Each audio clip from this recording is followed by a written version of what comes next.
বরাবরই বিভিন্ন প্রকারের সাংগঠনিক এবং সামাজিক কর্মকাণ্ড সম্পাদনের মধ্য দিয়ে নিজ বিধানসভা এলাকার সাধারণ মানুষের পাশে থাকছেন বাম বিধায়ক নয়ন সরকার।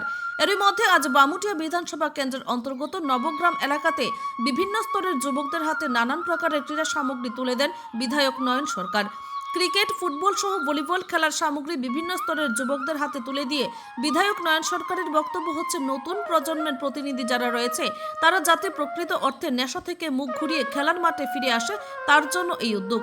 পাশাপাশি বিধায়ক নয়ন সরকার দাবি করেন, আজকে নবগ্রাম হলেও আগামী কিছুদিনের মধ্যে গোটা বামুটিয়া বিধানসভা কেন্দ্রের সব প্রান্তেই বিধায়ক এলাকা উন্নত তহবিল থেকে প্রাপ্ত অর্থের ভিত্তিতে এভাবে ক্রীড়া সামগ্রী বিতরণ করা হবে বলে দাবি করেন বাম বিধায়ক Nayan Sarkar. Bureau report, Tripura news Bangla. আজকে নবগ্রামে এই এলাকার যারা খেলাধুলা পছন্দ করেন এবং খেলাধুলার প্রতি আগ্রহ আছেন তাদেরকে খেলাধুলার সামগ্রী আজকে বিতরণ করি। বিশেষ করে যারা ফুটবল প্রেমী আছেন তাদের জন্য ফুটবল, এবং যারা ক্রিকেট প্রেমী আছেন তাদেরকে ক্রিকেট ব্যাট, স্টাম্প, বল দেওয়া হয়, টেনিস বল এবং টেনিস ব্যাট। তাছাড়া ভলিবল দেওয়া হয়, যারা ভলিবল খেলবেন ভলিবল। তারপর এই ক্রীড়া সামগ্রীগুলো আমি দিয়েছি।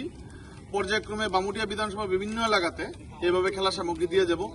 আমরা চাই আগামী দিন যুবকরা নেশার কবলে না গিয়ে বা নেশায় যাতে না আগায় বা নেশার প্রতি যাতে আগ্রহ না থাকে, তাদের খেলার প্রতি যাতে আগ্রহ থাকে এবং শরীর চর্চা যাতে হয় এবং সামাজিক যাতে বিকাশ হয়, তার জন্য আমাদের তরফ থেকে সবসময় প্রচেষ্টা থাকবে।